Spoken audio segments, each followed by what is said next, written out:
চিন্তা করি একটা হইয়া যায় আরেকটা। আমি চাই বাংলাদেশের প্রত্যেকটা গ্রামে, প্রত্যেকটা মহল্লায়, প্রত্যেকটা এলাকায় মানুষ শান্তিপ্রিয়ভাবে চলুক।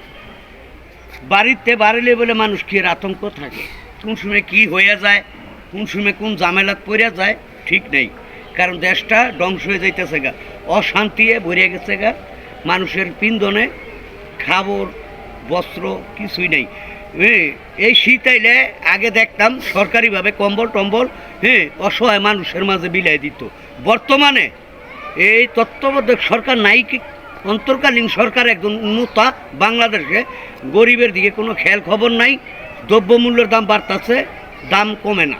এক দ্বিতীয় কথা হইল বিগত সরকারের আমলে মানুষ খেয়ে পরে ভালো আসছিল। মোবাইলে ঢুকলে এই নিউজ পাই। যদি আপনারা দেখেন আর কি, মোবাইলে যারা ফেসবুকে থাকেন সবাই দেখবেন মানুষ এখন শান্তিতে নাই, রাস্তাঘাটে শান্তিতে নাই। মা বোনেরাও বুঝছেন, মা বোনেরাও মানে আতঙ্কের মধ্যে আছে। আগে মার্কেট করতো, আমি জানি না সামনে রমজান মাস কিভাবে চলবো মানুষ।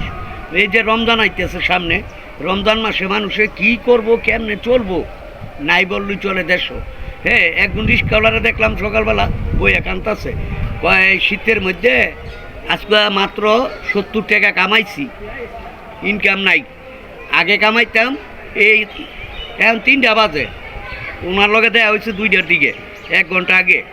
উনি বলতেছে যে আমি একটার মধ্যেই 2700 টাকা আগে ইনকাম করতাম।